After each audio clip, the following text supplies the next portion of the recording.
All right, so hello everyone, and thank you so much for tuning in. We're delighted that you're able to join us for day 2 of Who's Chinatown, a virtual conference presented by Griffin Art Projects, Center A Vancouver International Center for Contemporary Asian Art, the New Gallery, and the Asian Canadian Writers Workshop, with collaborative support from T-Base, Aiya, and Youth Collaborative for Chinatown. My name is Jazz Keeler, and I'm the Contract Virtual Programs Coordinator for Griffin Art Projects. And I'm just going to quickly share my screen. I'd like to begin by acknowledging that Griffin Art Projects is situated on the traditional, ancestral, and unceded territories of the Tsleil-Waututh, Squamish, and Stolo nations, and we are honored and grateful to undertake our work here. So before we jump in to our first program, Visions for Chinatown, which is presented by Griffin Art Projects and moderated by Zhang, I just have a few quick housekeeping notes. So if you tuned in for yesterday's event, I do apologize as I know you've heard this all before, but I'll be as quick as I can. So if you would like to see live captions displayed for today's presentations, you can enable this by selecting the CC Live Transcription button at the bottom of your screen. And I will note that it's not perfectly accurate, and names in particular tend to be trickier, but we do hope that it will be helpful in capturing most of what we are saying today. I also wanted to mention that if for whatever reason you're running into any technical issues with the Zoom interface or with your audio, that we will also be live streaming all of today's events on Griffin Art Project's Facebook page. So I'll just go ahead and drop that link in the chat. If you're running into any issues, you can catch these live events at that link as well. So lastly, I just wanted to mention that we are in Zoom's webinar format today, and that just means that we cannot see or hear audience members, but we do invite you to get in touch with us and each other using the chat function at the bottom of your screen. There'll also be a Q&A session with the moderator and panelists at the end of this presentation. So if any questions pop into your head at any time throughout the presentation, feel free to go ahead and type those into the Q&A dialog box, which is actually separate from the chat, you'll notice at the bottom of your screen. And we'll be checking the Q&A dialog box during the Q&A session at the end of the presentation. At that point, there'll also be the option to ask your questions out loud, which is always really nice to hear from audience members directly. So if that's your preference, you can either raise a virtual hand once we get to the Q&A session, or just go ahead and type in the Q&A that you'd like to be unmuted. Okay, so that brings me to the end of my notes. I'm very happy to introduce Zhang, who will be moderating today's Visions for Chinatown panel. So thank you so much, Henry, for joining us today. Henry is an artist and occasional curator whose projects explore the spatial politics of history, language, community, food, and cultural translation in relationship to place. His artworks take the form of gallery exhibitions, pop-up street food offerings, 360 video walking tours, curated dinners, ephemeral and permanent public art, employing video photography, language, interactive media, food, and convivial events. Projects include Tansy Point, a video installation of the site of the 1851 treaty signings by the Chinook peoples and the US government that were never ratified, and 360 Riot Walk, a 360 video walking tour of the 1907 anti-Asian riots in Vancouver, Canada. And Henry teaches at the Emily Carr University of Art and Design. So thank you so much, Henry, and over to you. Hi. There. Can you all hear me? Yeah? Yes. Cool. Great. Okay, well, thank you, Jazz and Griffin Art Projects, and especially Karen Tam for organizing this amazing exhibition and today's panel. I'm speaking to you from the unceded territory of the Musqueam, Squamish, and Tsleil-Waututh peoples, also known as Vancouver. Today's panel addresses the complex and fraught dynamics that Chinatowns have been facing in 4 different cities in Canada. What is Chinatown? Is Chinatown the one restaurant? Is that gonna work? Is this gonna work? Are we sharing the screen? I hope so.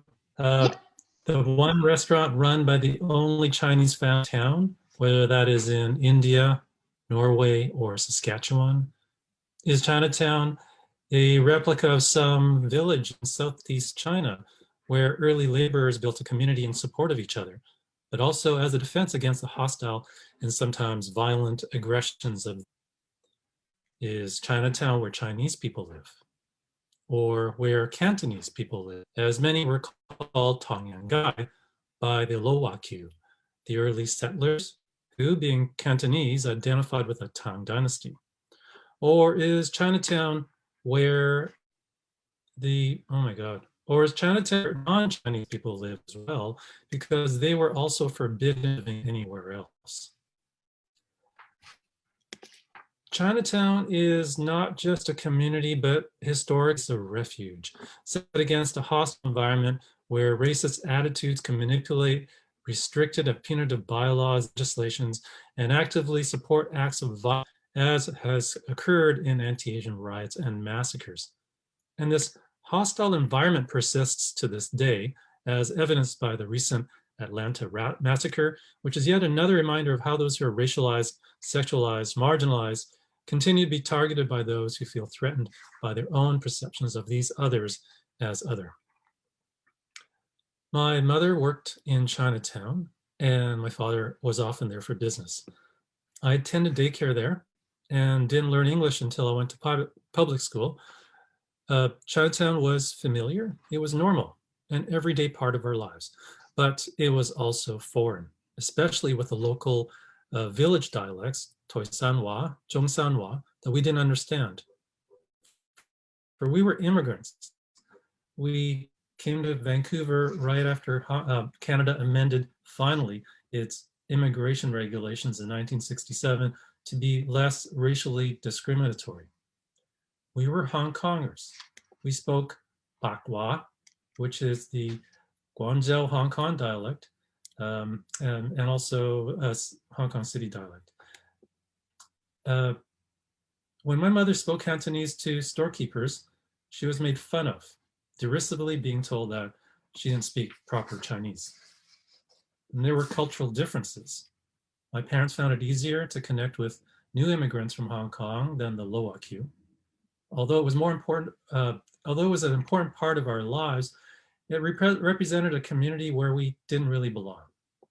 Chinatown wasn't modern like Hong Kong, the working class, whereas my parents were university, so there were class differences as well. The Vancouver we moved to by the late 1960s had stopped recognizing land title covenants and rental agreements that forbade Chinese, Japanese, Blacks, Indigenous, and sometimes Jews from buying or living in certain areas of town. White supremacist bylaws, regulations, and restrictions had over the past few decades since 1949 slowly been amended or declared no longer enforceable due to newer human rights legislations. Over time, my father's business did well enough to afford us to buy a home not far from the University of British Columbia, where my parents expected my sister and I to attend one day. And as a dutiful son, I did go to UBC. After graduating, I moved out of my parents' house to Strathcona, a diverse working class community next to Chinatown. But my parents were upset. You don't move into Chinatown, you move out of it. I should be in a more desirable part of town. I was going in the wrong direction of upward mobility. But I loved living there in the mid-90s.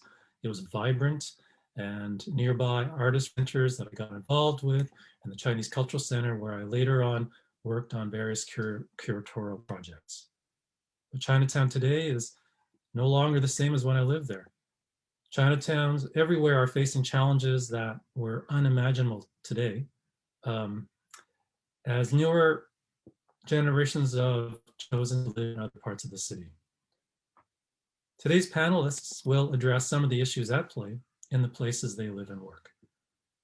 As advocates and activists, Linda Zhang, Florence Yi, and Shelley Zhang of Friends of Chinatown Toronto, Su Ying Strang, Grace Law, Wailing Lennon, Sean Jie, and Lanchan Marples of Aiya, and Doris Chow of Youth Collaborative for Chinatown, Ching Sum Joy Tong Yang Gai, will share their experiences and strategies through their work with Chinatowns in Toronto, Calgary, Edmonton, and Vancouver. Our first speakers are Florence Yi and Shelley Zhang, Friends of Chinatown Toronto, which is a grassroots organization comprised of artists, architects, writers, journalists, business owners, residents, and community activists fighting for community-controlled affordable housing, economics, and racial justice in Toronto's downtown Chinatown. Their advocacy centers the needs and voices of working class, senior, and immigrant communities who rely on Toronto's downtown Chinatown for cultural resources that are unique to the neighborhood. Their mission is to build community power and resist displacement through political education, intergenerational collaboration, coalition building, and community-based art. They aim to represent, build, preserve, and honor the memory and future of Chinatown and its community members as an integral place and piece of Toronto's legacy.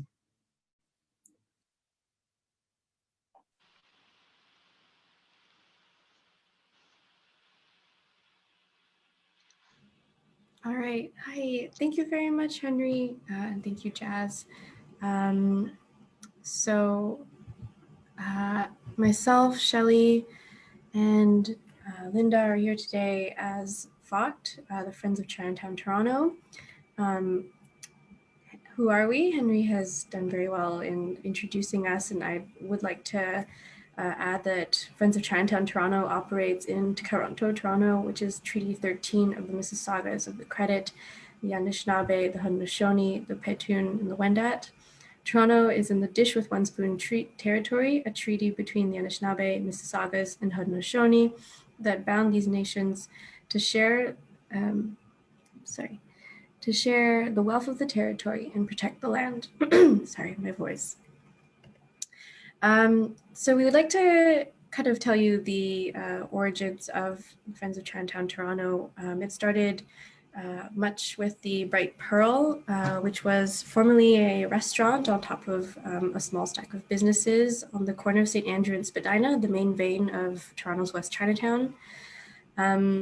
It was then renovated into this gray box that you see on the right side. It has been converted into an office building, but so far has been left very, very empty with the extremely high rental rates of this place, and also the exterior of the place, and also the haunted bathrooms. And there was also the fact that we were, as artists, mostly also disheartened by the way that there was an art fair promoted through this new building as a way of pushing up the market price of the building, but also drawing attention to it. And so these factors of art washing have long been very prominent in Chinatown. As well as elements of hostile architecture in front of the former Bright Pearl. Because the building sits empty and there's very little activity, it has become just a place where people can just sit almost as public space because the steps are on street level. And the building owners, managers want to discourage this, and so put in some flashing lights, and at some point even boarded up the stairs so that no one could sit in front of it. And so this space that was once a bright, vibrant part of the community is now being shackled off, not even being able to be used as public space. We've also been fighting displacement in several different ways. We started with the garden procession that we used as a time to rally as part of the Coast to Coast Chinatowns Against Displacement, which is an mostly American-based organization that brought together many different Chinatowns across Turtle Island. And they hosted a week of action at the end of May that we participated in. And so we had an anti-gentrification rally, down Spadina Avenue and ended it at T-Base, or the Chinatown Center Mall, where we decided to start building a garden.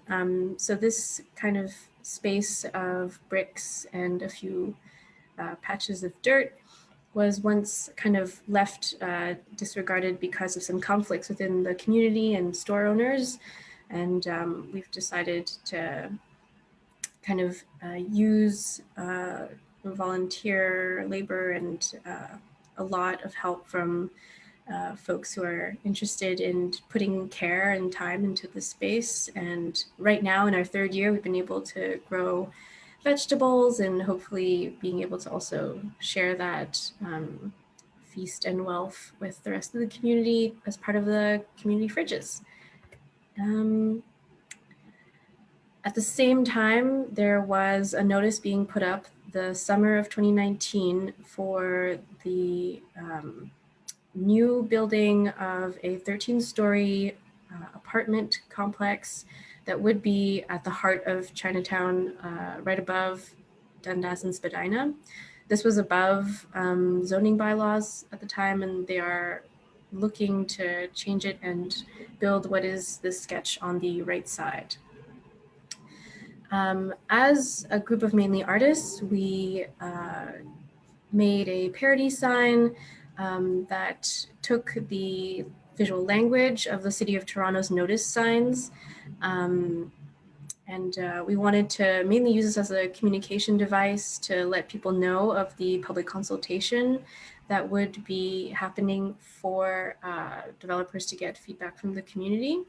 And so we had this also translated into Chinese, and we wanted to also bring attention to this issue of language barriers, accessibility barriers, and kept on top of when and where this community consultation would be, which ended up very last minute as information was given out to the community.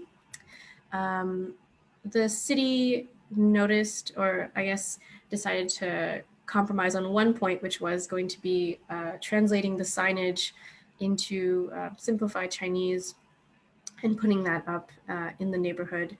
But that's just one concession that is in the long list of things that we've been fighting for, and is really part of what they should have always been doing for community accessibility anyways. Thankfully, through so much of the flyering, canvassing, and general support from FOCT members and the community, we were able to pack the room of the public consultation and had a very rowdy discussion about how, well, basically not discussion, but we gave our demands of affordable housing. The apartment was set to be a rental apartment, a rental building. We found out that the units some of them would be about a studio or one bedroom for $2,500 a month.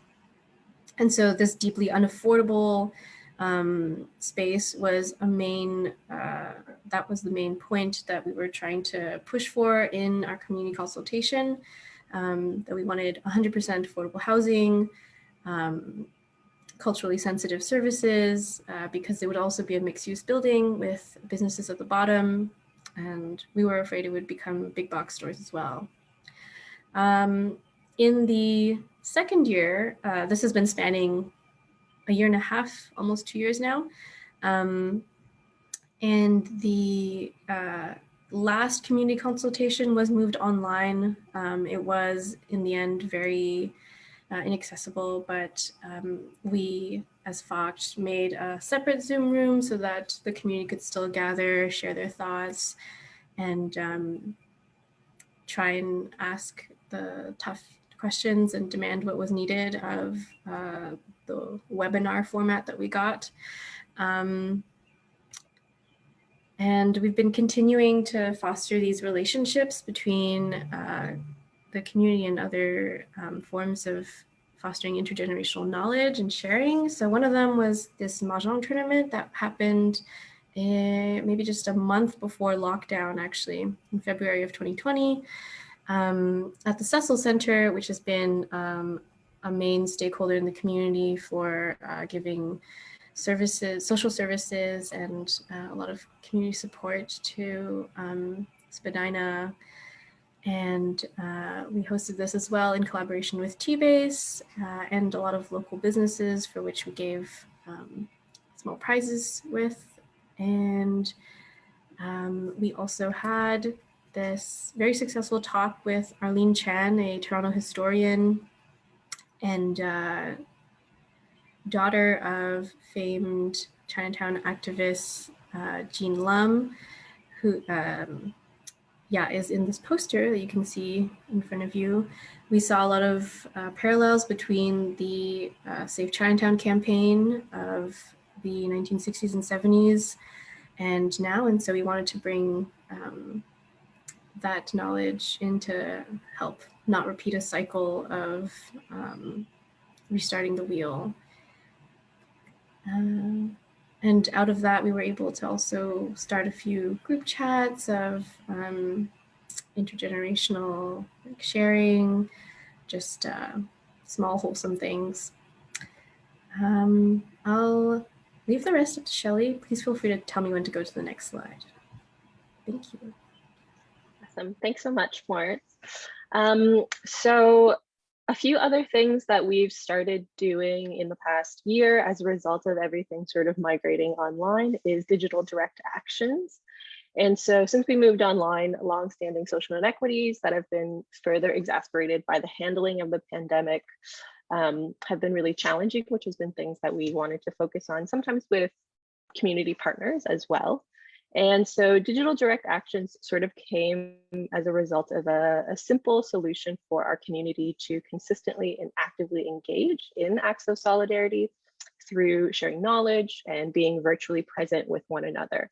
I think it got to a point where writing emails to politicians, developers, et cetera, became so daunting to do by ourselves in isolated spaces. And so this was a small effort to be able to do this collectively and actually see your community as you're advocating and fighting for your community.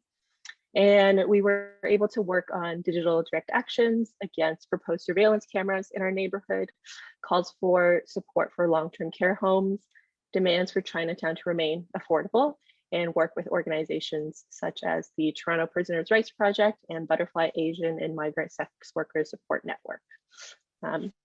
Next slide, please.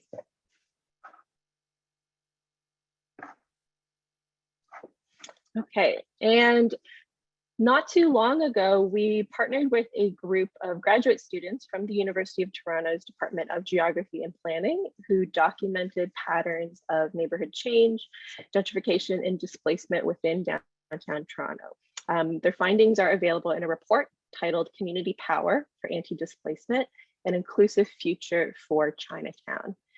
And in addition to outlining Chinatown's history and situating the neighborhood in a wider context of Chinatowns across North America, I saw there was a question before about how does some of the work that maybe we do relate to work happening in the States, for instance.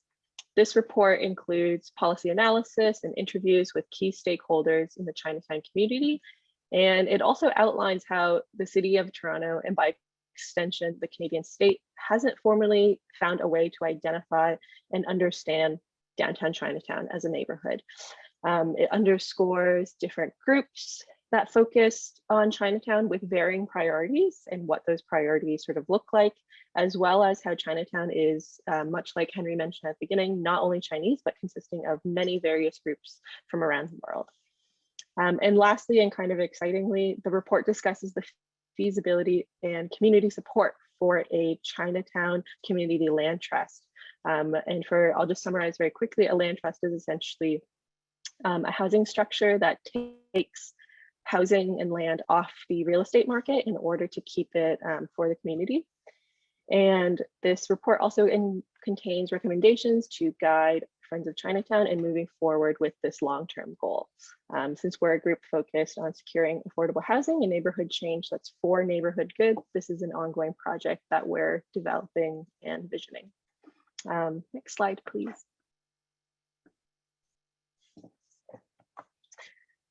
And this past year, we've been focusing on some COVID relief efforts. When the pandemic first hit, we had concerns similar to what happened with the notice sign at 315 Spadina. So materials were being circulated very late and largely in English. And so we had concerns that those who might need these support systems aren't being properly informed of them. So we just compiled a lot of things that were happening and created a flyering campaign to spread word about health, worker, food support services, as well as ways to report anti-Asian racism and receive counseling and support if needed. More recently, a few of us have started working with Fort York Food Bank to deliver food and check in on seniors who live in Toronto community housing.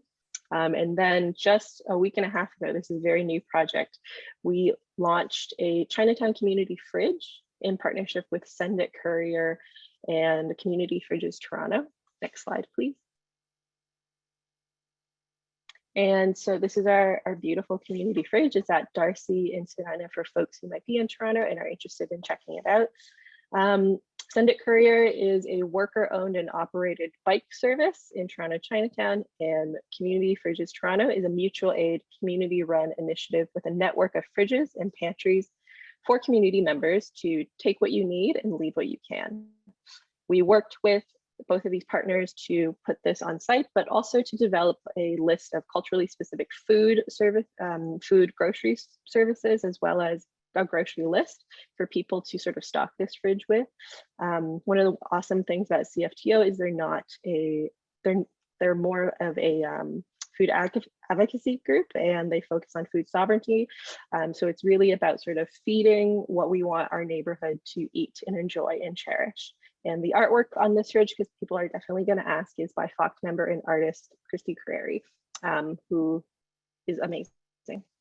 And I think that's it. Next slide. And this is how you can stay connected with us. We have a newsletter, we have an email, and we have social media. That's it.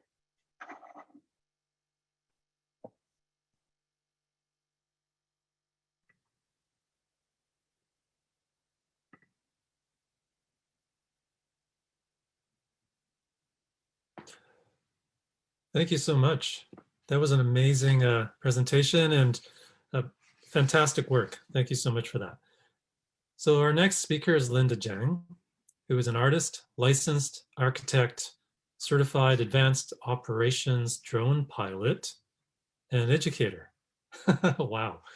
She's an assistant professor at Ryerson School of Interior Design and a principal at Studium Pararaum. Am I saying it even close? I'm not so great with my German R's. Is it German? Yeah, you got it. Okay. Her work re-examines the spatial practice of marginalized narratives within cultural heritage through matter, material processes, and memory technologies. She's exhibited internationally in Canada, Germany, Italy, Japan, Spain, and the United States. She's a recipient of the 2020 Artist in Residence at the European Ceramic Work Center. And Linda holds a Bachelor of Science Architecture from McGill University School of Architecture and a Master's in Architecture from Harvard's Graduate School of Design. Is Good Hall still there? Anyways, Right. kind of somewhere there doing architecture thing. So yeah, welcome, Linda. Thank you so much. Thank you so much for having me. It's an incredible honor to be a part of this panel. I'd like to start with, so I'm joining this meeting today also from Toronto. So I want to start by acknowledging that Toronto, or the land called Toronto, is the traditional territories of the Mississaugas of the Credit First Nation, Anishinaabe, Haudenosaunee, and Wendat, and continues to be home to many Indigenous peoples.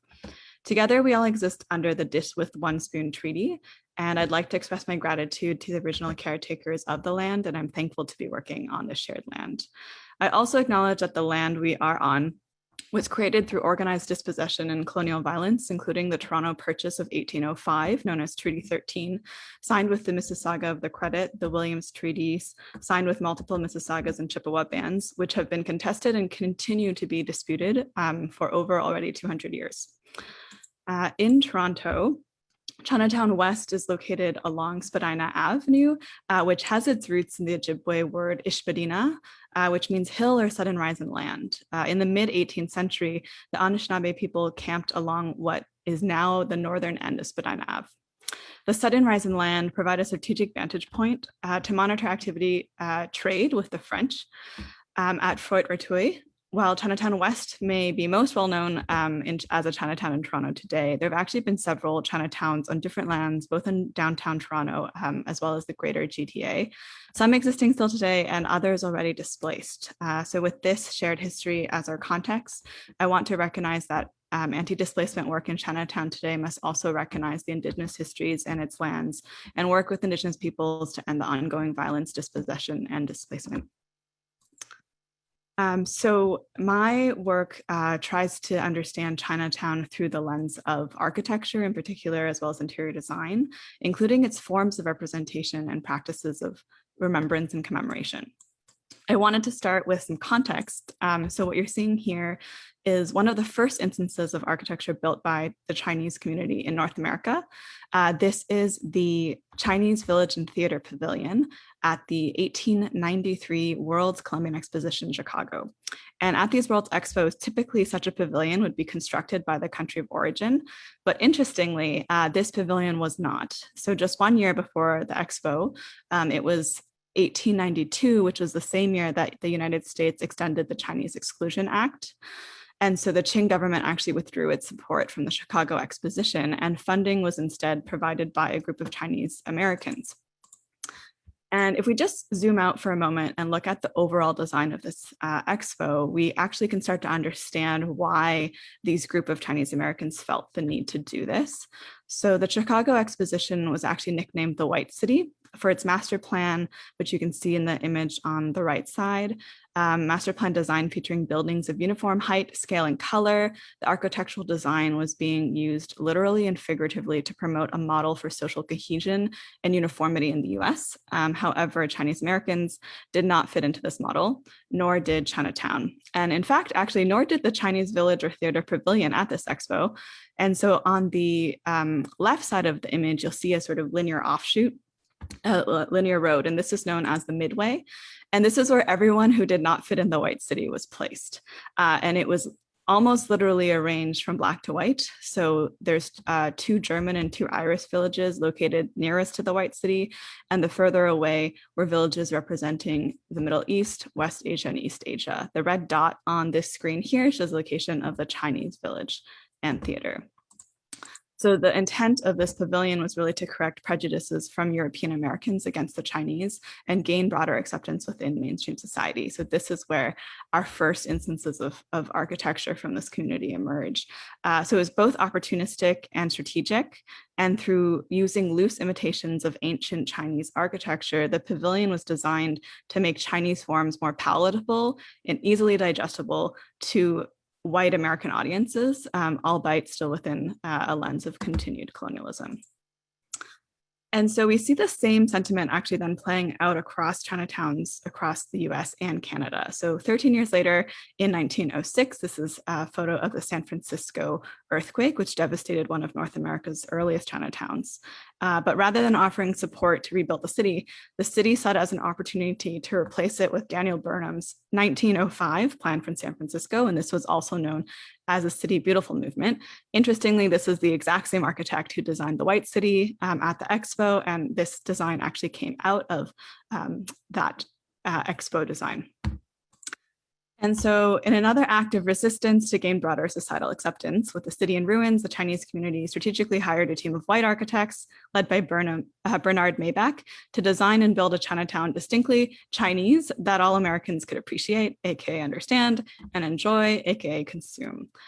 So these architects had never been to China before, and instead they just mistranslated elements and motifs on the basis of easily digestibility, which has now contributed, to the Chinatowns we know and love today. And so you can hear on the slide, you can see how it looked before and after its reconstruction. In Toronto, only 2 years before the San Francisco earthquake, we experienced the 1904 Great Fire of Toronto. This destroyed actually the first known area in Toronto that had the Chinese community. This was not an official Chinatown, but this was along York Street south of Wellington. And as we know, the city did not help this community rebuild. And so residents were forced to move to Elizabeth Street, which is now known today in a neighborhood known as Old Chinatown. However, after moving to Elizabeth Street and strategically setting up what we now call Old Chinatown using the same mistranslated architectural motifs, 2/3 of this neighborhood was then expropriated by City Council in 1947 to make way for new City Hall. And so you can see a sort of old school collage of what that plan was on the bottom right image. So against this legacy of displacement, this project aims to reimagine what the future heritage of Chinatowns could be, approaching this question through, again, an architectural lens. This project began by drone 3D scanning Toronto's Chinatowns. And in the field of architectural preservation, 3D scanning is actually the standard technology through which sites that have been deemed sites of heritage are documented. While it is becoming increasingly affordable, for example, you can even now do small scale scans directly from your smartphone with cloud processing. To scan an entire neighborhood is with a sort of usable resolution still remains prohibitive. So this means that the decision-making process of what is deemed worthy of 3D scanning or worthy of heritage status is still decided largely at an institutional level. And even in my own work, this 3D scanning has been supported by my research institution where I teach at Ryerson University. So one of the immediate concerns for me became about how to take this 3D scan data and put it into the hands of community members and everyday visitors to Chinatown, and also how to give some agency in that process. And so in this video, you can see 3D scans of 99 buildings from Toronto's Chinatown East. And one of the first things that we then did with this data is we 3D printed them into game pieces. And that was the start of the Build Your Own Chinatown board game. And this is a 2-player board game. Each game board only fits about 10 to 12 pieces, a total set of 99. And so in playing this game, it sparks a dialogue not only about what is important, as in which of these buildings would you choose to keep, but it's also in dialogue with someone else who undoubtedly will have a different opinion than you. So some might gravitate towards specific buildings of specific independent stores or restaurants. Others might choose things based on street signs, informal markets, building size, shape. But ultimately, it's about having a dialogue and embracing the sort of heterogeneity and non-uniformity of also the constituents who all have a right in a say of what the future of this place should be. On the other hand, as visitors finish playing the game, a docent is available to teach them how to use a smartphone or tablet-based 3D scanner. And so they learn how to actually use this technology. Much of this is actually just literally putting 3D scans in the hands of people, and they can 3D scan their own version of future Chinatown. And after that, we have actually then are taking these 3D scans and we're casting them in porcelain as an act of making these kinds of visions for the future precious. And then these are placed in a gate scaffold, which you can see here. And this scaffold is actually from a 3D scan of Chinatown Eastgate in Toronto. It represents a monolithic yet easily digestible and at times tokenizing representation of Chinatown. And it's overtaken with games played by people, the community's vision for how Chinatown should be represented. And so it's an idea of co-constitution as a framework for creating and preserving spaces that encompass the multiplicity of perspectives, identities, and subjectivities of their inhabitants. So in doing so, it's also about trying to place things in dialogue with one another rather than endlessly substituting one history over another history, based on whoever is successively holding power. So we're also currently working on a digital version of this game while we can't be physically together at the moment. So stay tuned for that later this year. And another form of digital engagement that I'm exploring through an architectural lens is virtual reality. So the world depicted here is based on a short fiction story written by Evelyn Lam about Chinatown in 2050. The architectural environment is based on recollaging 3D scans from Chinatown East and West today and recollaging them and reimagining them into the world of the stories. And so the speculative fiction story is part of an anthology of 11 short fictions written by community members during a speculative fiction workshop that took place in April 2020, which was presented in partnership with Museum of Toronto alongside 10 amazing facilitators. And I am currently in the process of creating virtual reality world companions for each of these 11 stories. For me, this is still coming back to that initial question of, what do we do with these 3D scans? How can they become more operative? How can folks engage with them? How can they be used to challenge or resist a mainstream narrative of what the history or what the heritage of Chinatown should be? And so here you see a story called Chinatown Island by Aiya, where Chinatown is displaced to Toronto Island in 2050. And so in each of these formats, I use 3D scanning as a way to resist the monolithic, deterministic, and singular narratives, and instead speculate on ways in which we may create forms of heritage that are multiple, contradictory, and unlike Burnham's White City, not uniform, and instead vibrantly heterogeneous.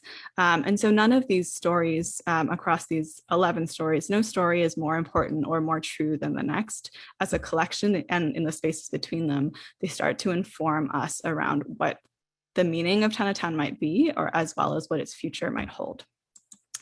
So the print anthology, along with the early VR spaces, are going to be launched as part of a larger digital exhibition at the end of next month in May at Museum of Toronto's Intersections Festival. So I do invite all of you to join.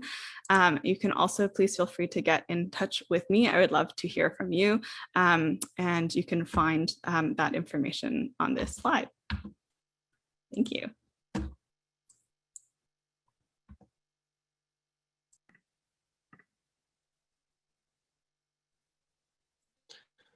Linda, for sharing those fantastic projects, and the use of technology and 3D scanning is really fascinating. My mind is reeling with, love to find more about your work. Next presenter, or next presenters, Grace Law, Sean Jie, Wei-Ling Lennon, and Lanchan Marples.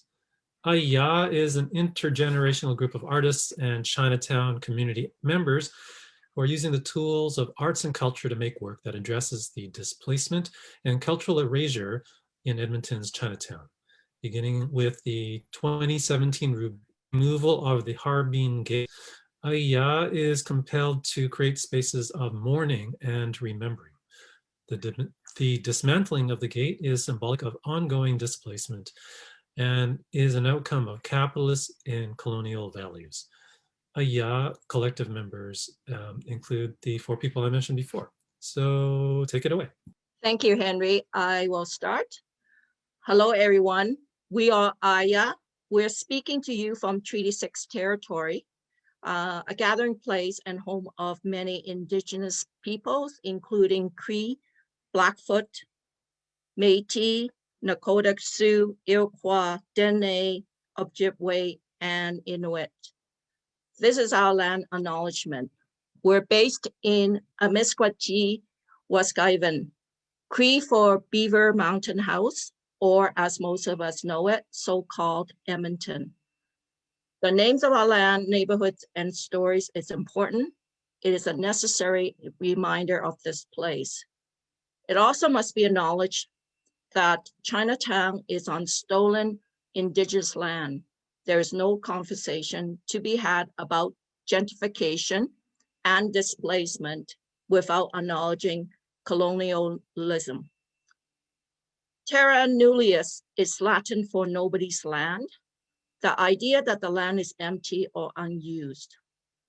This colonial philosophy was used to justify stealing Indigenous land and the genocide of Indigenous peoples.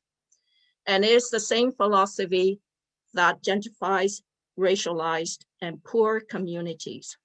We are Aiya, and this is our Tongan guy. I'm going to hand it over to Wei-Ling.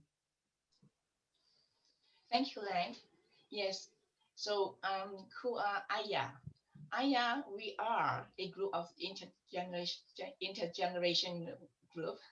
Pardon me, intergenerational group of Chinese community members and artists. And our plan is to use arts and culture to make work that addresses the displacement and cultural erasure in Edmonton's Chinatown. And together we dream and make new futures with our community. In the picture, you can see the members from the left.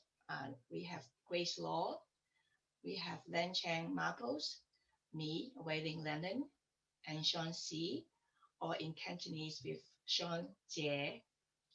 So we are the core members of Aiya.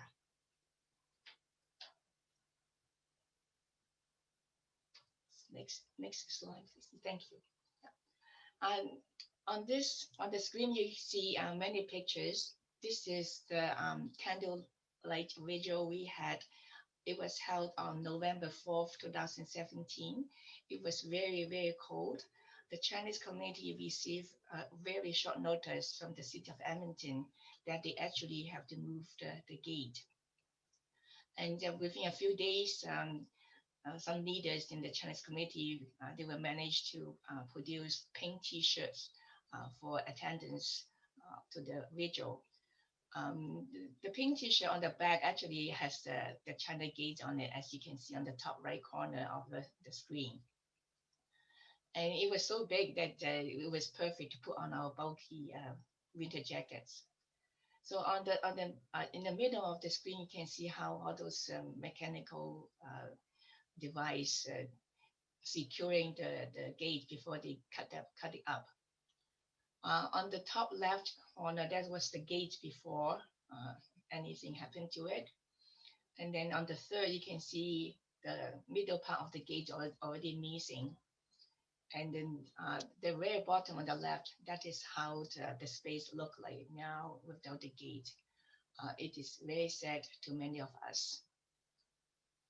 And I think that's what I have to share. I think that's Sean. Hi, everyone. So I'm going to talk a bit about our work in Who's Chinatown. And so on the top left there, you'll see that that's the original Harbin Gate Remembrance that we did. And so we did an iteration. So the right side where we scanned all the wishes. So some of the zoomed in scans. And then basically reproduce them using silkscreen to create what you see at the exhibition. And just to let you guys know a bit about how we came to Harbin Gate Remembrance, it really started off, I think, Wei-Ling was talking about the candlelight vigil.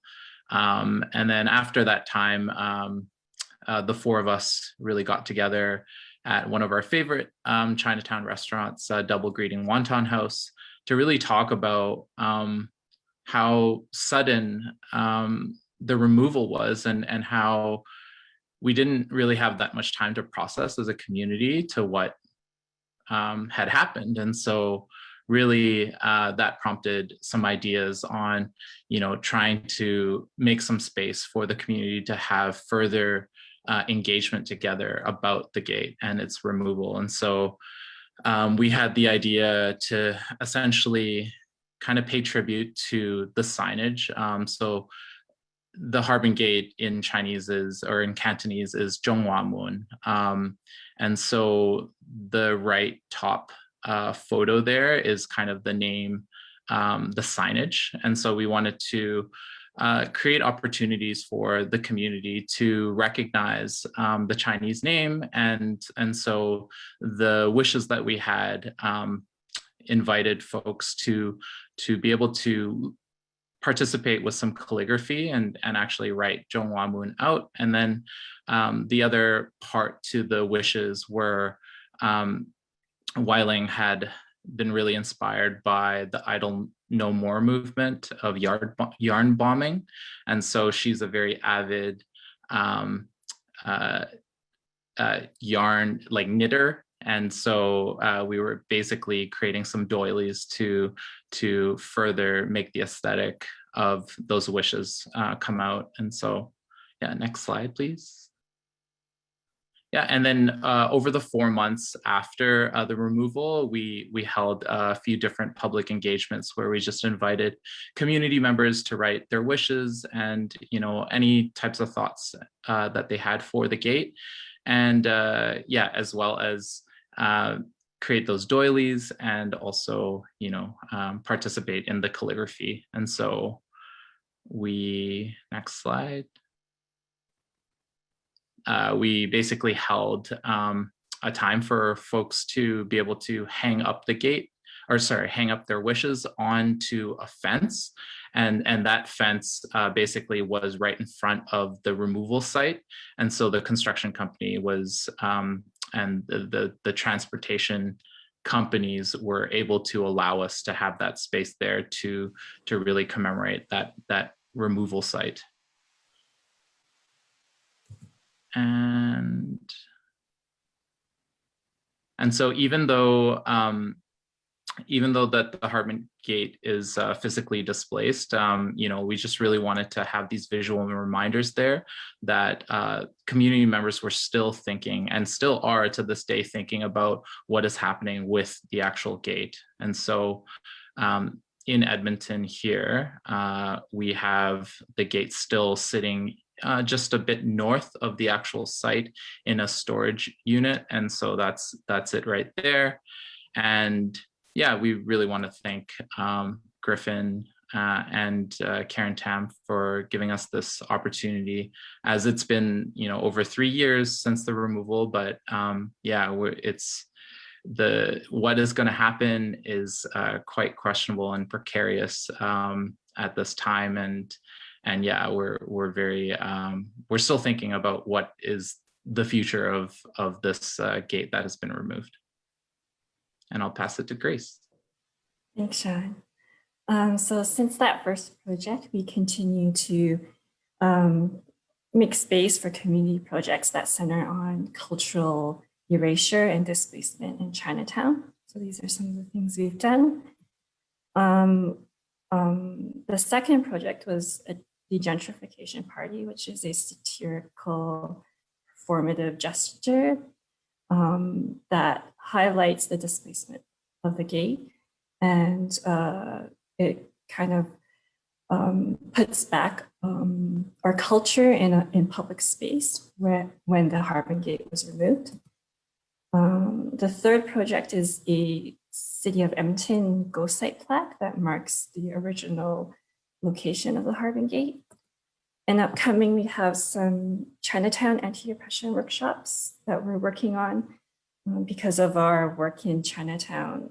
Artists and arts organizations often ask Aiya how to participate or our perspectives of Chinatown. So this is a kind of workshop that aligns our goals and unpacks power dynamics when working with racialized and poor communities. And that's it. Thank you.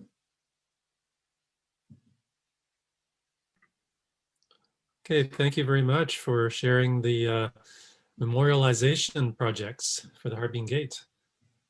Next is Su-Ying Strang, who is an artist and cultural worker based in Mohkinstsis.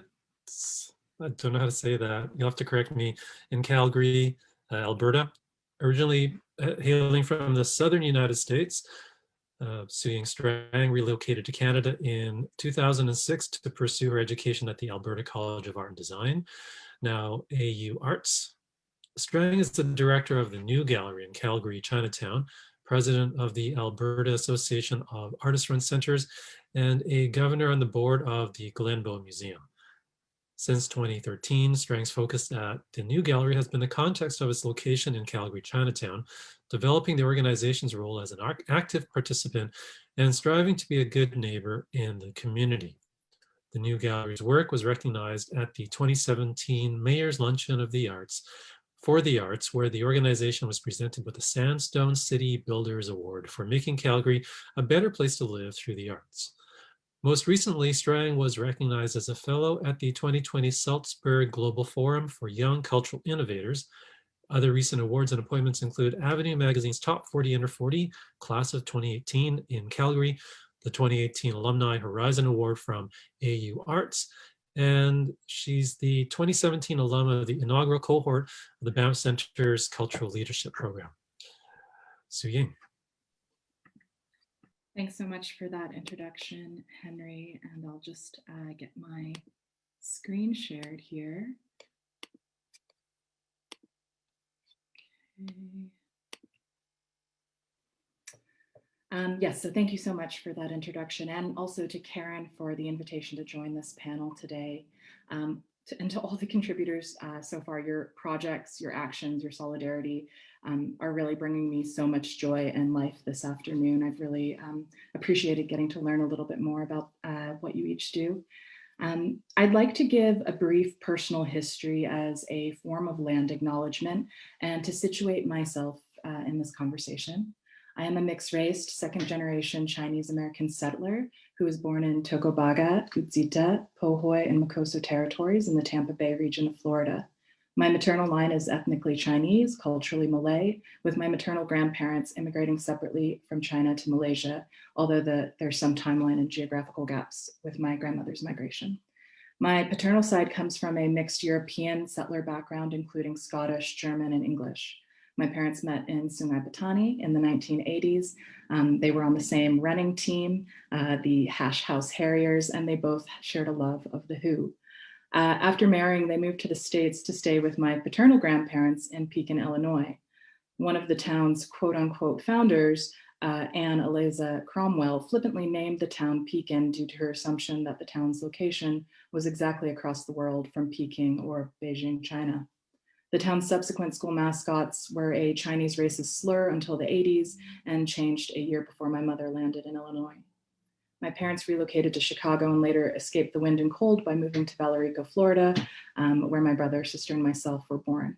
I've since lived across multiple territories, across Turtle Island before coming to Mokinstis, is the pronunciation, which means elbow in Blackfoot, which is also known as Calgary, in 2006. And I'm very, very grateful to call Treaty 7 home.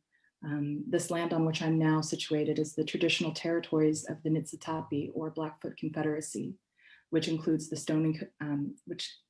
Blackfoot Confederacy, which includes the Kainai, Piikani, and Siksika First Nations, Tsuut'ina First Nation, and Stoney Nakoda First Nation, which is comprised of the Chiniki, Bearspaw, and Wesley First Nations. Also, I would like to acknowledge the Métis Nation of Alberta Region 3. Henry has asked us, what is Chinatown? Chinatown is community. Chinatown is a network. Chinatown is a hub of people, culture, taste, histories, collaboration, familiarity, support, kin. Chinatown is alive, and Chinatown is something different to each of us. My introduction of the new gallery yesterday gave a brief overview of the historic Canton Block, where the organization is currently located. I shared the fact of how a group of Chinese businessmen collaborated, buying the parcel of land to prevent, once again, being pushed and priced out of their homes. It's this drive for coming together, this collective action, standing up for community, that is also what Chinatown is. Yesterday's introduction also focused on the new gallery's ongoing outreach and collaborative work in Calgary, Chinatown. The panel following this one will discuss the details of one of the new gallery's current collaborative projects, the Calgary Chinatown Artist Residency. Given these other opportunities to learn about the new gallery's work, I really don't want to focus on that during this discussion, and instead I'd like to use my time today to highlight some of the other important initiatives being taken on by other individuals, collectives, and organizations in Calgary Chinatown, focusing on a timeline of the past year with activity happening during the pandemic. News of the pandemic in Alberta began being taken more seriously in February 2020, right around Lunar New Year. I remember folks being concerned about the impact of Calgary Chinatown right away, as well as the possible cancellation. Oops, skipped ahead there. News of the pandemic in Alberta began. One of the first organizations in the community that took action was the Inimitable Calgary Chinese Elderly Citizens Association. Their team, led by the wonderful Liza Chan, immediately went to work creating a multilingual resource guide that covered everything from emotional support to grocery delivery options. They organized an affordable hot meal delivery service from the Calgary Cultural Center, and they highlighted important financial aid and healthcare information. Overall, made it easier for Chinatown elders to access the resources that they may urgently need during the pandemic. Over the course of the year, they've continued to reach out to their membership, have fostered digital literacy and supported connection for isolated folks, and are doing so much of the care work that has been crucial over this past year. Speaking of care work in these early stages of the pandemic, the Chinatown District BIA was in ongoing discussions with all of the residential building managers, checking in on to ensure proper hygiene was occurring to avoid outbreaks in the community. This preventative work was integral as Calgary Chinatown's most recent demographic report shows the median age in the community to be 60. A significant amount of Calgary Chinatown residents are considered to be at greater risk of severe outcomes should they contract COVID-19 due to this older demographic. The neighborhood's senior housing organizations such as Waikwan Manor and Clover Living have done an absolutely incredible job keeping their residents safe over this past year, despite innumerable COVID outbreaks in seniors housing across the province.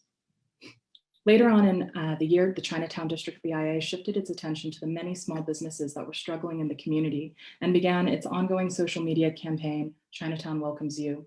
Knowing many of these merchants have limited resources, particularly for marketing, the campaign highlights the many local businesses and amenities that you can safely visit and makes visible the actual people of Calgary Chinatown, while also showing off some really pretty beautiful pictures of food that set off your cravings. These efforts to push back against the continued racialized stigma that we've seen across North America against Asian folks from the reckless, false rhetoric around COVID-19. Local filmmaker Vicky Van Chow has kept busy over the past year also doing this work of amplifying Calgary Chinatown, but through the medium of short film. The first short Vicky created last year was about a new restaurant in Calgary Chinatown, Paper Lantern, which opened right in the midst of the pandemic.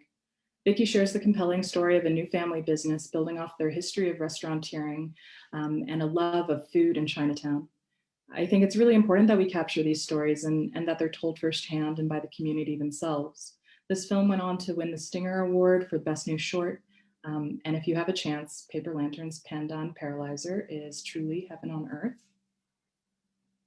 Most recently, Vicky collaborated with the Calgary Chinese Orchestra and Warren Say to create Off to the Races, which is this incredible hybrid documentary music video, which presents a new arrangement of the classic Erhu song, Horse Race. The short film virtually brought together 72 musicians from around the world to play with the members of the Calgary Chinese Orchestra. The project launched online on February 14, 2021 to celebrate Lunar New Year. The film is a wonderful way to share the work of the Calgary Chinese Orchestra, and artistic director Jaja Lee has been an important driving force for the organization during these first few years of her tenure. Jaja has done a particularly impressive job really rallying the orchestra's membership during the pandemic by continuing to connect with the musicians throughout long distance and virtually, and also share their work in Calgary, Chinatown, and beyond through this film and virtual formats. And then the final project from the community I wanted to highlight this afternoon is the recently created YYC Chinatown Walking Club, organized by community members Gabriel Yi and Alice Lam.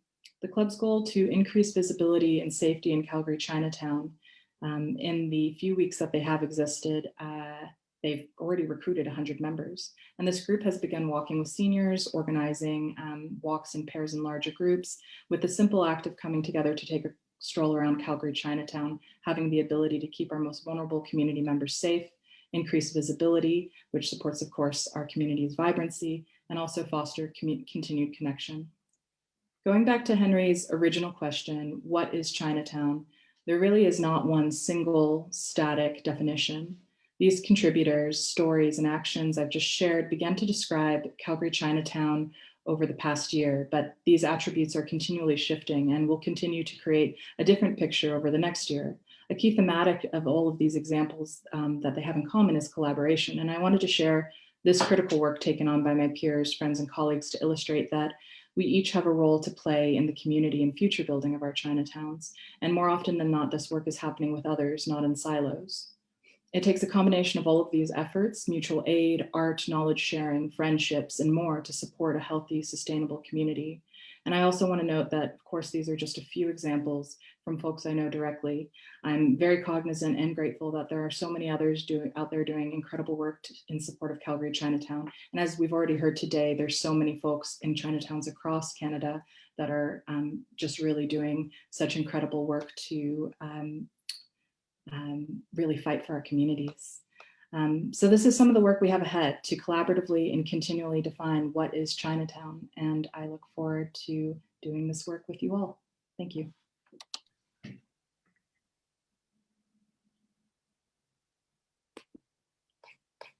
Thank you, Su-Ying. And thanks for giving us a snapshot of some of the diversity and the interconnectivity between different communities within Chinatown, and the important work that's being done to support especially those who are more vulnerable. Doris Chow of Youth Collaborative for Chinatown is next on the speaker list.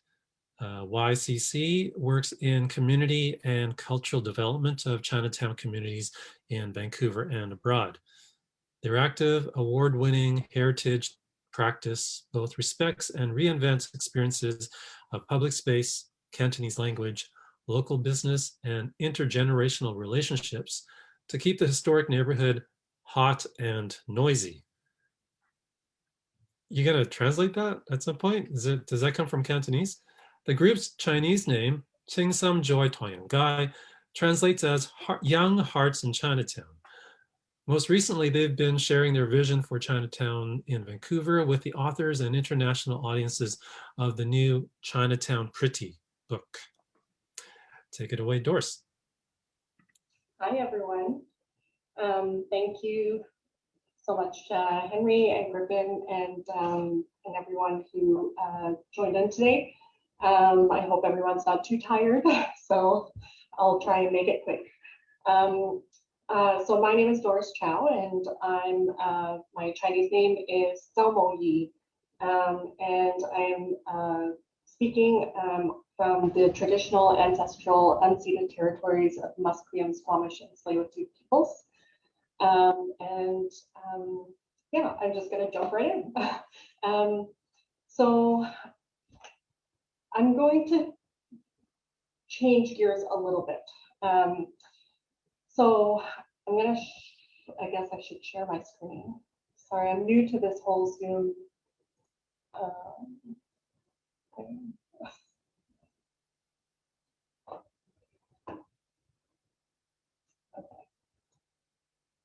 Okay.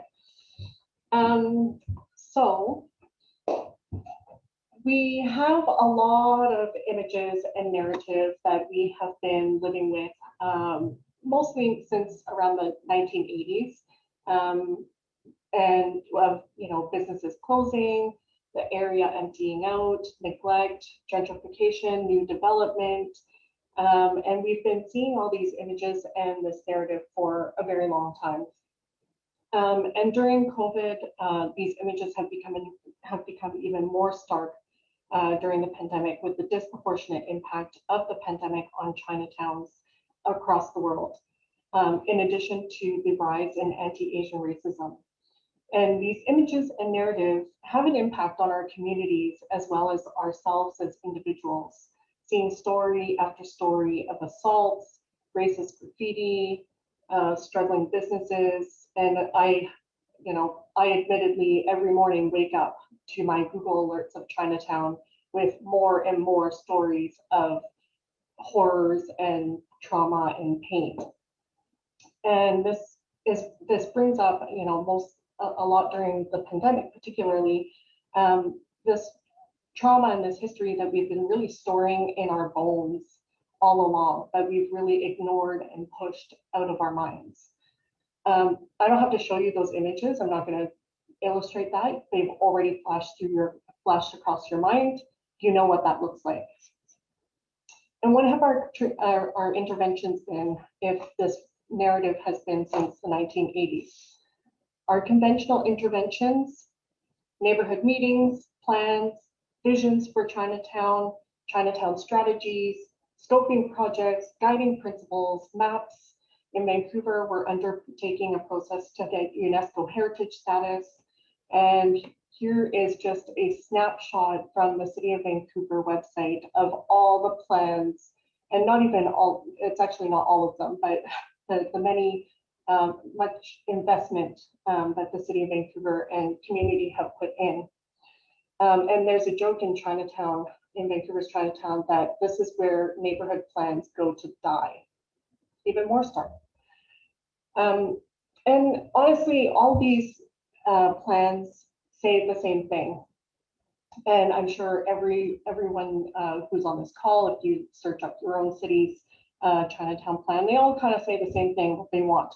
A vibrant, thriving, inclusive, intergenerational neighborhood with lots of cultural activities that honors the history.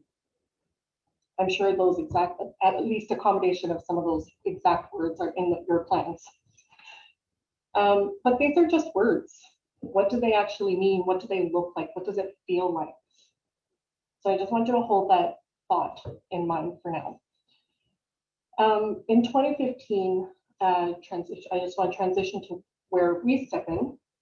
So in 2015, the community was again experiencing more erasure and displacement as there were 2 new condos under construction at the corner of Main and Keeper. For anyone who's been to Vancouver, they're now the West Bank buildings and Blue Sky. So there's these new buildings going up, and again, you know, don't even remember what was there. And at the same time, 105 Keeper, the rezoning proposal was entering the scene. And there were, you know, there was a lot of anger, there was a lot of change happening in a very rapid amount of time, or very quickly. And the narrative in the public was constantly, Chinatown is dead or dying and it's irrelevant. And a number of us had been talking, again, the conventional interventions, let's have a meeting, let's talk about this, let's, you know, and we've all been there. And one day, my sister and I, and actually Catherine Lennon, who is Weiling's daughter from Aiya, we sat around in a courtyard in Vancouver, and we decided that we were actually talking about creating another plan, but more with a youth focus. This was going to be different. And eventually, and it was actually Catherine that said this, we realized we have to stop planning and actually start doing. We need to counter this narrative by demonstrating and actually expressing the community's vision of Chinatown. And what does that really mean? What are we going to do? We did Mahjong. And some of you might have seen these photos before. We just, you know, stop talking about it, let's do it. Okay, we did Mahjong in the Chinatown Memorial Plaza, which is pictured here. It's a weird shape of the triangle, and to the right or above it is the 105 Keeper site. We invited anyone and everyone to come through just via social media.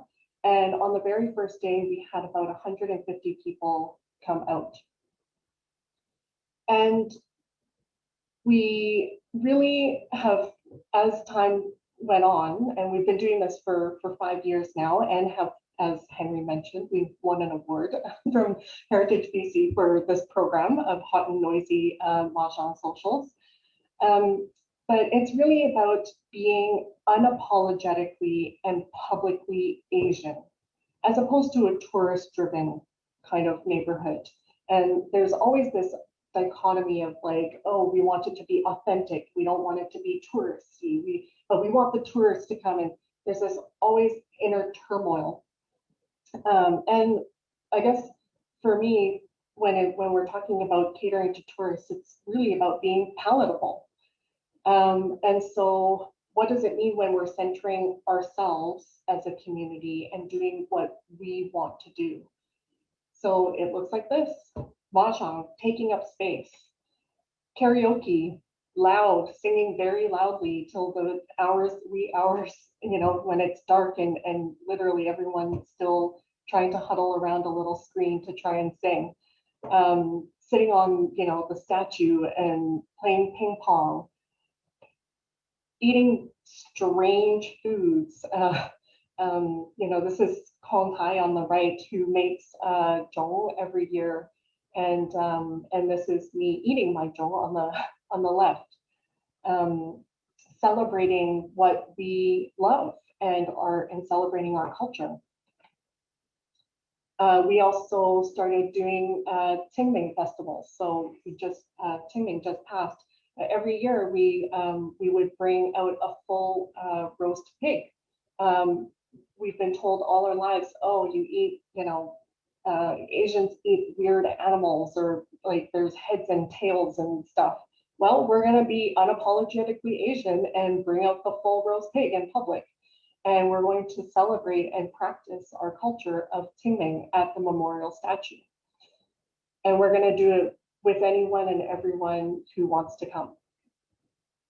And we're going to share that by cutting up the roast pig and sharing it with different generations. I love that the chicken, of course, still has the head on. And this is Qingming from 2 years ago. We're also going to speak our language. So much of of our lives, we've been told, oh, your language, you know, go speak your own language, or you're in Canada, and can't you speak English? And so much of that racism has been internalized and suppressed. And now we're building up that ability to be, again, unapologetically Asian, to relearn our language and reclaim our language. So we started a Cantonese school program in Chinatown. Dr. Zoe Lam is the one who teaches the program, and half of the class is in the classroom where everyone learns the different terms. And then we go out into Chinatown and take up space very publicly and go grocery shopping, as you see here. We also, you know, like Brandon Yan was one of our students, and he very eloquently wrote an article for the CBC, and I'll put a link in the chat later after I'm done to this article. But really, it's about unlearning that internalized racism, as he so eloquently puts in this article, and reclaiming that. And it's also about portraying our seniors in a different light. So much of what we're seeing right now during COVID is, and what we've been, you know, constantly bombarded with images of, is seniors being assaulted, being pushed, being vulnerable. But they are also very dynamic and very strong people. They have lived a very long life of resilience and beauty. And so, you know, when we partnered with Chinatown Pretty to bring a Chinatown Seniors Portrait Day, you know, I think there's a lot of this joy that comes with these photos that bring levity to our everydays, as opposed to them constantly being portrayed as and defined as being vulnerable and at risk. These are photos to combat that. And this is using cultural practice and expression as resistance isn't new. The Indigenous and Black communities have been doing this, and we see this. So in Vancouver, there's the organization Culture Saves Lives. They've been doing a lot of sharing of their culture very publicly. Here, there's an article about Culture Saves Lives, where they do an annual powwow in the downtown east side. And more recently, there was an article in Vogue UK here about Black joy. We don't want to constantly have our existence be framed as being what white supremacy tells us, that we're dirty, that we speak a strange language, that we're loud, that we eat strange foods. And this culture as resistance is so important, in addition to the protesting and re-envisioning our neighborhood in policy and all the rest of it. And I just want to quote a line, a brief part of the article in the Vogue article here, what Black joy means and why it is more important than ever. And this is from July 2020. And the author, Shantae Joseph, writes, to resist the omnipresent, intrusive, and pervasive nature of white supremacy, we must also allow ourselves to be rebelliously joyous. Where society has told us to be quiet and that we're too loud and too different, it is an act of resistance to revel in the joy that they have spent much of history trying to take away from us. When your very being is a threat, to live your life joyously, noisily, and without shame or restriction is powerful. And I would also add that it is even more powerful when we do this with other generations. So much of our existence has been cut. You know, Brandon Yan, who wrote the article earlier about his internalized racism, you know, he had talked to his dad about wanting to learn Cantonese, and that, you know, he didn't learn any of that Cantonese from his family. They didn't want to talk. They didn't want to speak Cantonese. And we have a lot of Cantonese students who take our program who talk about that trauma, about how they wanted to learn it, but they didn't have that anymore because it has been suppressed for so long with amongst their parents, their grandparents, and the multiple generations. And they wanted to reclaim that. And this is really powerful to be able to do that, and then pass it on to your children. And so, you know, this photo on the right here is of a family that took our Cantonese class, and as father and son and daughter.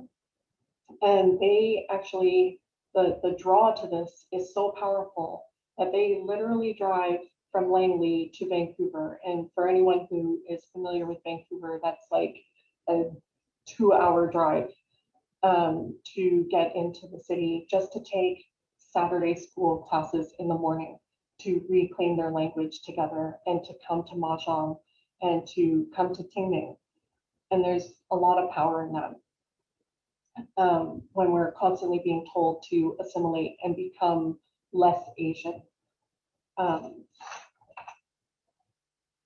These are really acts of resistance, these unhindered public expressions of Chinatown, of our cultural heritage. It's integral to building the vibrant, thriving visions of Chinatown that we want to see. And so I wanted to just end with sharing. I know this, I was literally about to say, this might look gross to some of you. And I just caught myself because that is part of that internalized racism. So I just want to share a small story about my experience during COVID. And I've been working in the front lines throughout the pandemic. And one of the things that, while I've been working, I created a mid-autumn festival package for seniors across the downtown east side, and wanted to share a little bit of the cultural festivities with them. And for that festival, I purchased like thousands of dollars of mooncake from a local Chinatown grocery store. Pictured in the right corner here, all the empty boxes of mooncake distributed into the neighborhood. And shortly after, when I went to go pay the owner of the store, he was so grateful that he gave me, he knew that I really liked stinky foods, and he decided to open and gift me a full fresh durian, pictured in the left top corner there. A food that is associated with stinkiness and disgust. I felt so elated, and I felt so connected all of a sudden with this shopkeeper that that this was an act of love. Food is how we express love and gratitude. And here he was gifting me something that is so incredibly well, stinky. And we also, my mom and I have also been cooking together, and I'm learning all the recipes and all the foods that that I grew up eating and never knew how to cook. And so I've been doing that throughout COVID as well. And these are all, again, acts of resistance and joy to be able to appreciate these foods. And the other photo is of a dish that Gamehwa, another local restaurant, had gifted to me during COVID. That again, we just bonded over, again, stinky foods, and again, being this unapologetically Asian. So I leave that with you in terms of you know, how we embody Chinatown and how we express it, and what that really looks and feels like for our tomorrows. Thanks, everyone.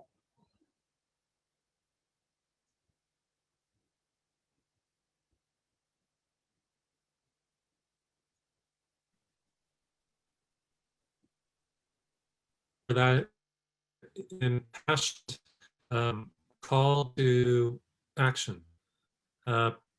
Jazz, what did you have a list of questions that people have been posing on the Q&A section? Yeah, thanks, Henry. I'll just jump on here quickly with my voice. We are running a bit short of time, but we do have time for perhaps a question or two. So I do want to mention again, if any attendees would like to ask their questions out loud, just go ahead and raise a virtual hand or indicate it in the Q&A. We did have one question in the Q&A from an anonymous attendee who wrote, "What are people learning from similar developments in American Chinatowns?" And I would invite panelists for the Q&A period to turn your videos and mics back on, and perhaps we can all rejoin in the spotlight here.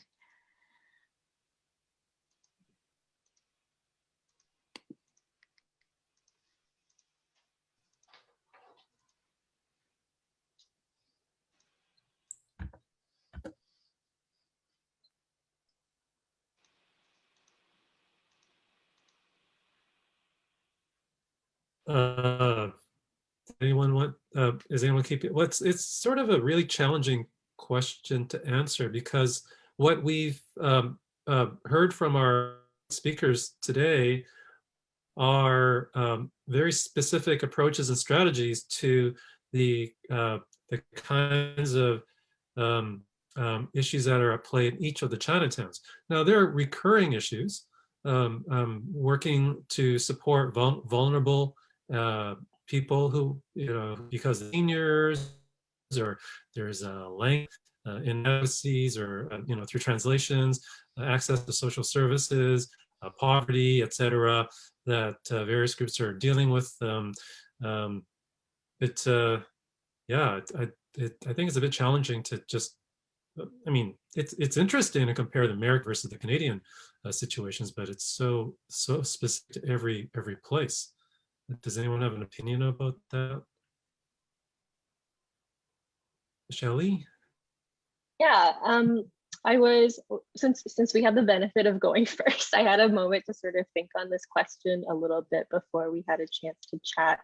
And first of all, Lam, thanks for this question. I think for Toronto a little bit, since like Linda and Florence mentioned, our original Chinatown has been displaced by what is now our city hall, which is really ironic considering that Toronto's city slogan is diversity is our strength.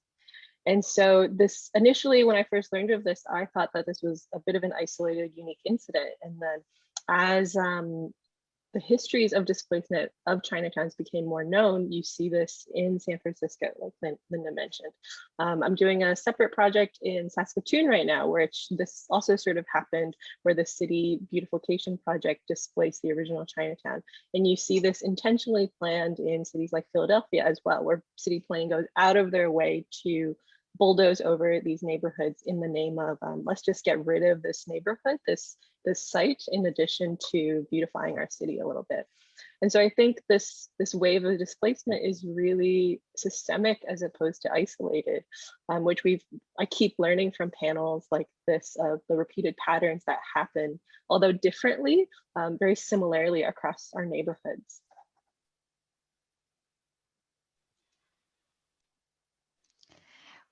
We have a question from audience member named Mary. So Mary, just give me one moment here as I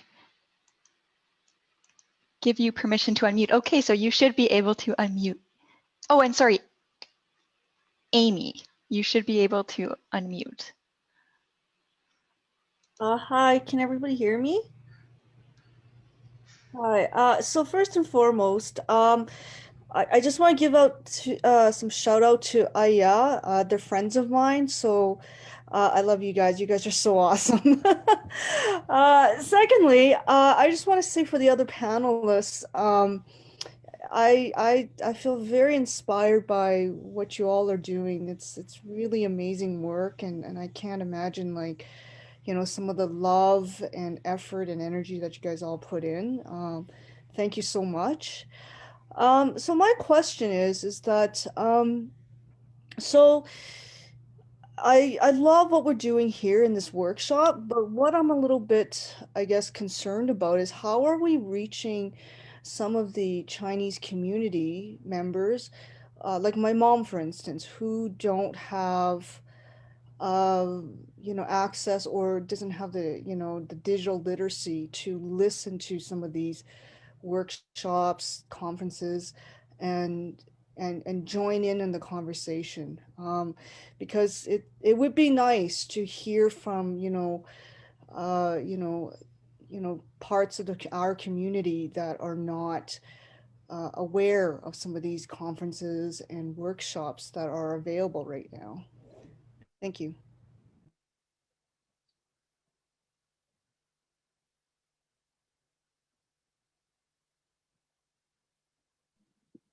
Oh, I'm happy. Sorry. I'm happy. I was just going to say I'm happy to respond unless anyone else was interested. Okay. It's not so much about what I shared today, although I do think that organizations like Clover Living and the Calgary Chinese Elderly Citizens Association are doing some truly incredible work trying to build digital literacy within their residents and membership. I spoke about this a little bit yesterday from a New Gallery perspective. Over the past year, really, a lot of our outreach programs typically are inviting folks into our tiny space, which of course is not a very safe thing to do right now. So we have been trying to reach out to many of our underserved community members, I would say, a lot of elders in the neighborhood, by developing a suite of digital outreach programs. So things like lectures, workshops, digital tours where we bring an iPad into the gallery and like take people around with an interpreter, and then typically live streamed on a TV in a large residential room. So this pilot's mostly been happening with Clover Living, so that a lot of our programming that we might not be able to invite folks in to do right now in the gallery, we can still connect and have conversations without too much of an interruption. And that also has I think really been able to, Clover Living being a facilitator on the other end, so we don't have to go into the facility. They have all of their safety precautions in place, has been helpful. Another strategy we've been doing is translating digital catalogs. So we've been doing digital exhibitions for all of our programming over the past year because a lot of the times the gallery has been closed. And so we've been translating those into simplified and traditional Chinese and sharing those with our various partner organizations. So there's also an asynchronous activity, something that they don't have to show up to sign into a Zoom account to do. They can just look at it, flip through it on their iPad. And I would just maybe end with, there's a lot more work I feel like the new gallery can do in the coming years as we continue to take on digital programming, just continuing to foster digital literacy within our Calgary Chinatown elders for sure, but also more broadly across our communities, as I do think that some digital outreach and digital work is here to stay.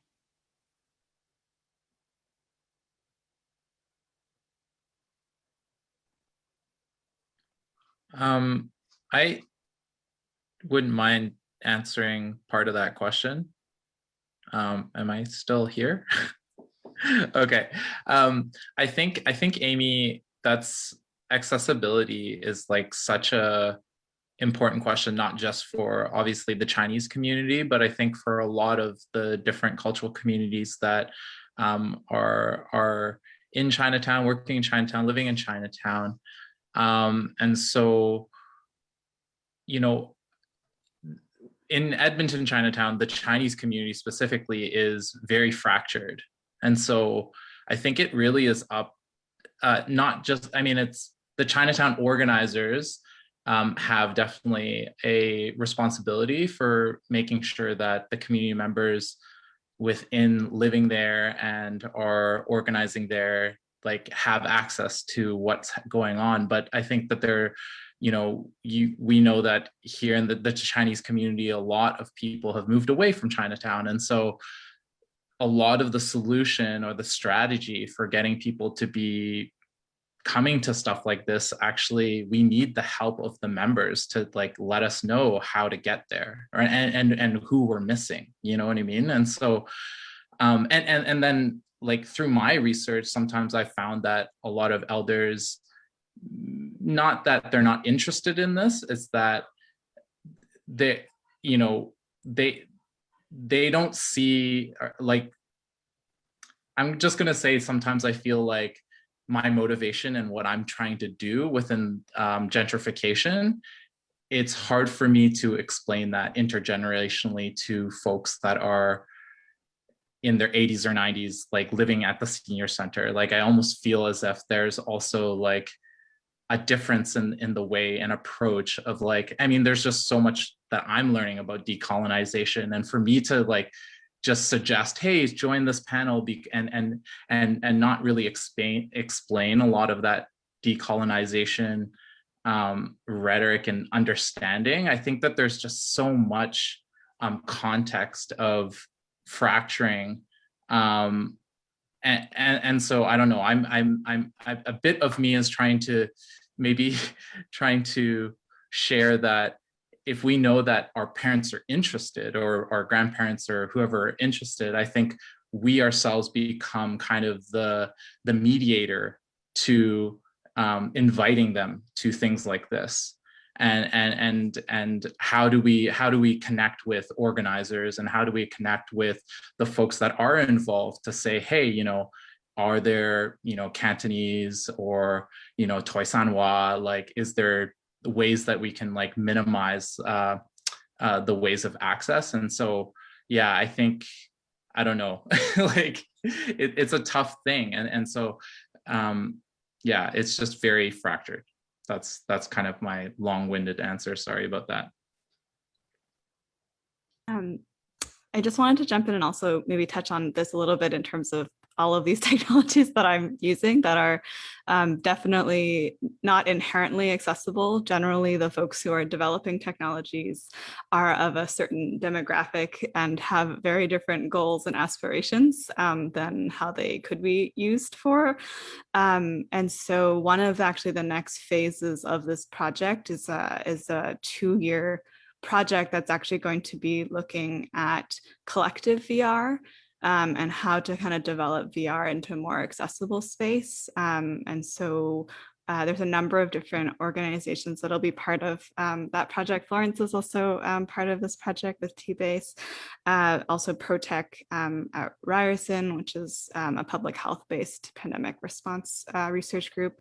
And then also Ryerson Collaboratory, which has a physical kind of like 360 dome space where multiple people can actually join inside. So it's a VR space that is interactive, but you can actually come physically. Nobody has to wear a headset. And so eventually when it is safe to, gather again, there are other sorts of forms that VR can go into that can be an experience that's sort of less isolating or disorienting or hopefully more accessible. So over the next 2 years, working with many different people, hoping to kind of find some toolkits and guidelines and protocols for kind of developing that. So hopefully some of the initial explorations that I've shown you today can also kind of move into spaces that can also reach more people. Thanks so much, Linda. I'm just going to jump on here with my voice again. I think we have time for about 1 or 2 more questions. I realize we have our next panel, which we can just push back by about 5 minutes. So I'd like to invite, if anyone in the audience would like to ask a question, do feel free to raise a virtual hand if you'd like to be unmuted. I know we have some questions waiting for us in the Q&A, but it's okay. Let's see here. I will.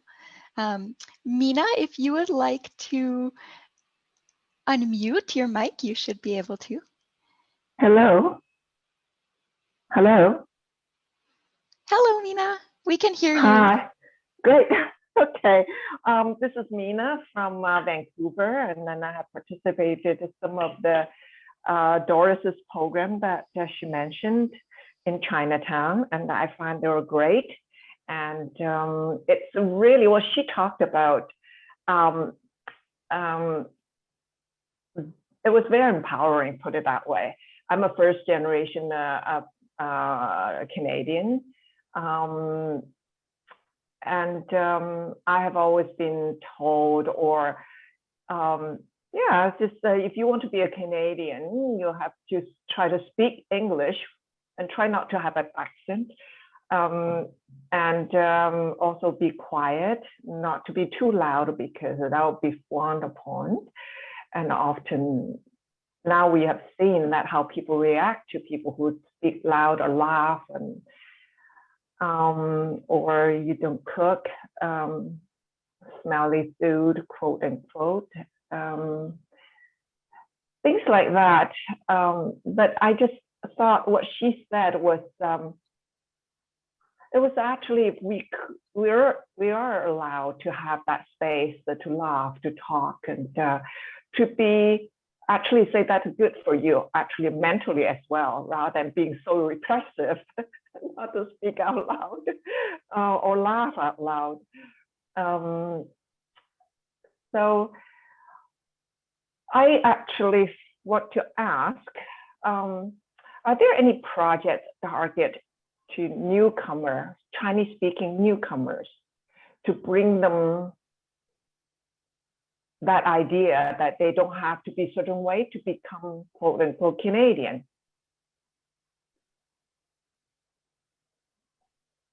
And how, if there are programs, projects like that, how do people access them? Are there any connections to the newcomers community?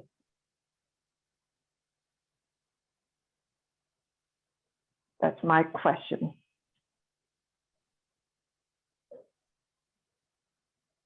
Hello, can you hear me? Yeah, we can hear you.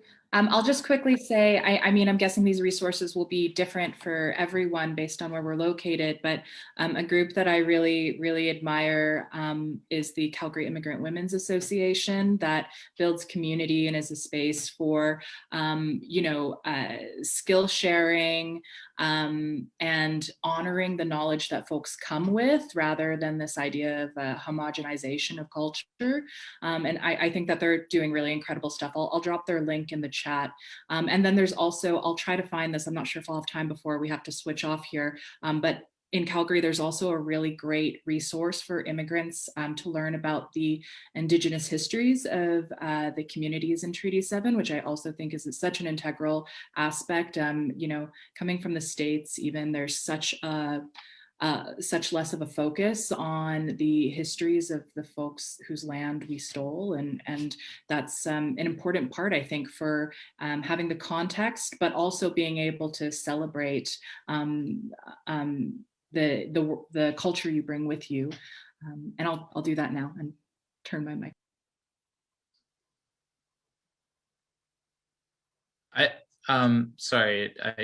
I'd love to add to that a bit, because I think in terms of the newcomer community, there certainly is like a lot of the funding that goes towards newcomer services is like directly funded from the Canadian government. And so if you have like a gentrification, you know, like an activist group that may be at risk of, you know, harming some of the funding for immigrant organizations, then there is a problem there, right? And so I think that even for me, like we have an immigrant services organization that I kind of like, from a politically dynamic, like it's hard for me to just approach them about everything, because if I did and I included them in every single project, they might actually get hurt in terms of the funding that they can actually apply for. So I think that is a great question.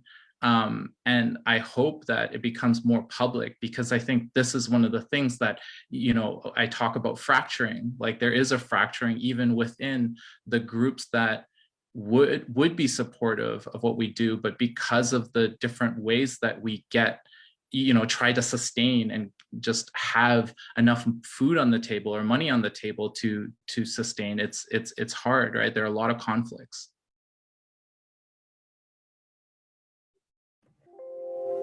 If I may, I'll take the perspective of T-Base, which is another grassroots arts collective in Toronto's Chinatown. We're very heavily related to FOCT, but we're very lucky in that we have a physical space directly inside the Chinatown Center Mall, and I think that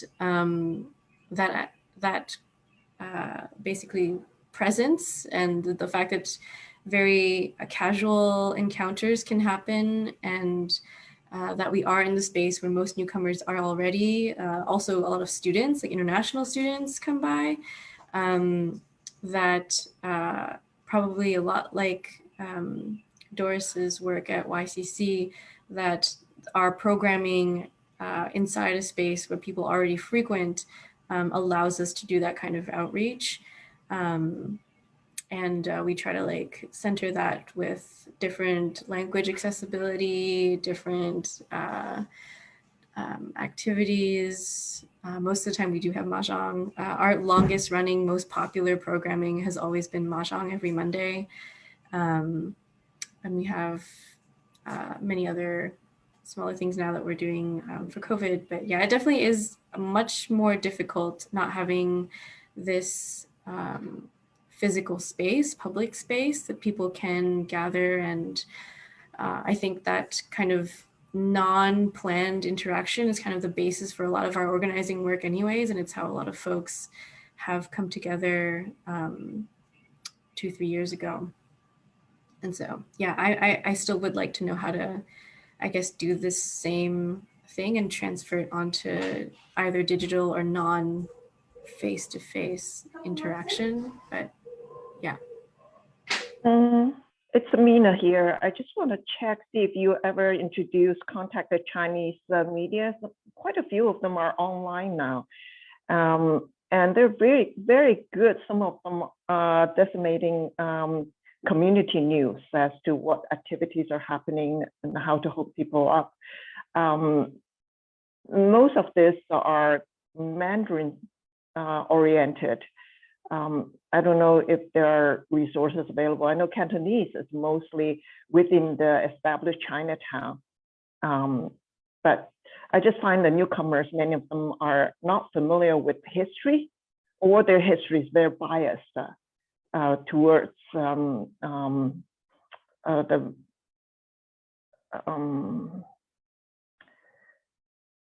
the older generations of Chinese immigrants from Hong Kong or from China, the Cantonese speaking, or the local dialect like a Toi San or Hoi Ping. So I just want to know if there's any bridge that can bring these people to be more familiar with the history.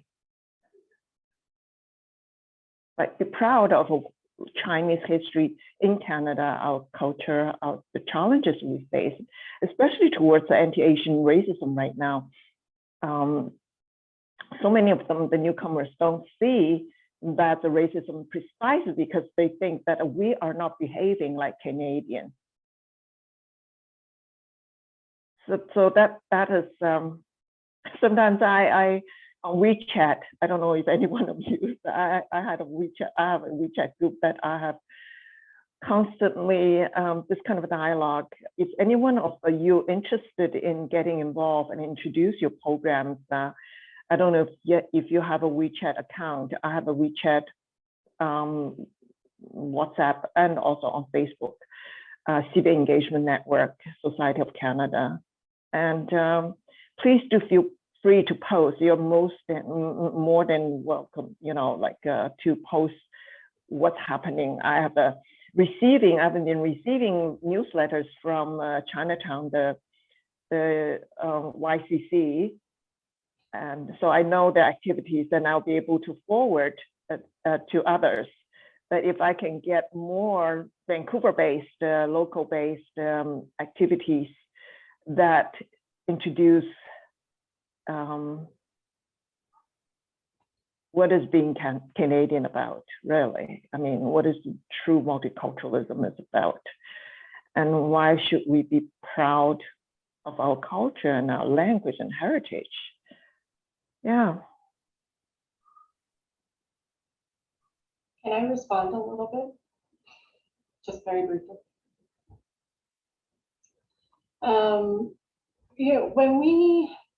When we started YCC, we and our Mahjong, there were actually the older generation was like, what are you doing? Like, you're promoting gambling.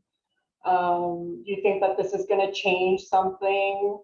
You're just a bunch of young people that are just playing. And there are still people that look at, our Mahjong events and say like, oh, you're not talking about the real issues. You're not centering the discussion about gentrification and about anti-racism and all these things. And for me, when I'm only talking about those things, I'm centering the perspective that white supremacy is telling us that we need to center on. It's not us that is the center of that conversation. It is the forces that are against us. And so when we're doing Mahjong and we're celebrating our culture and we're doing it in a public way, we're doing it as we are the center and we're doing what the hell we want, which is a very, very powerful thing. And even though there was this older generation that didn't think that we could amount to anything, it took our sweat equity to demonstrate and show that people actually wanted this, and that we could bring young people, that we could we enjoy our culture and we find pleasure in playing Mahjong and hanging out with old people and eating durian, whatever. And it was only after like a year or two, or even a few months, that all these older people started coming, like the people that were criticizing us the most, some of them. Maybe not the BIA, but but some of the people. That's a Chinatown joke. But like there were lots of older people that were originally like, but they showed up, and then they wanted to donate, and then they were saying, yeah, no to 105 keeper, and they started engaging in the conversation. And that is the power of the social programming that everyone's kind of like me.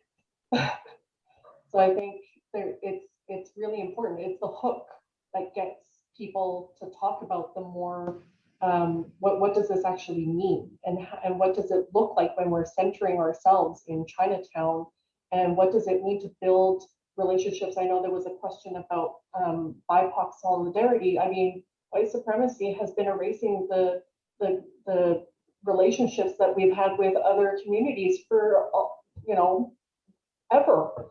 How do we uncover those and celebrate those? So like Chow and Sarah Ling's documentary, like the relationship between Indigenous and Chinese, like all these need to be uncovered, because these are the workings of a larger system. Yeah. Yeah, can I follow up on that a bit, Doris? Thank you so much for what you've been saying. The need to recenter and decentralize and dismantling the hierarchy of different oppressions of racism and white supremacy is so important. Now, one way to do that is to center Chineseness around Chinatown, but the larger project is really about recentering everything and making so many attitudes and so many practices, so that there isn't just one normal. The idea of normal, whether it's a religion or it's an occupation or whatever, or what you eat, that they're all part of the cultural landscape, which is diverse and complex. So, and the challenges are within each of these communities as well. And you mentioned the BIA. Well, how many BIAs are progressive? What's the risks? How many are not merchant and business owner centric? Not to say every business owner is not progressive, but generally, I'm going to generalize here. There's a certain way to look at the world through a financial lens. And that's not the only lens, right? There's so many other ways to move through all these different spaces that we have created as a larger and broader society. So, how many of these organizations and individuals are conservative and actively want to stymie certain kinds of activities? And if someone takes a risk, and if you fail, you get stomped on for bringing shame upon our larger community because you tried something different. So these are some of the older attitudes that some of us have had to struggle against. And I totally hear you, and keep up the good work. And yeah, fight the good fight. Sorry if that sounds like a cliche, but it's a diverse and complex set of relationships, and there isn't like a one organization that we can just put all our eggs in the basket of. God, that's another cliche. Sorry, I'll take over. Thanks so much, Henry. And thank you so much to all the panelists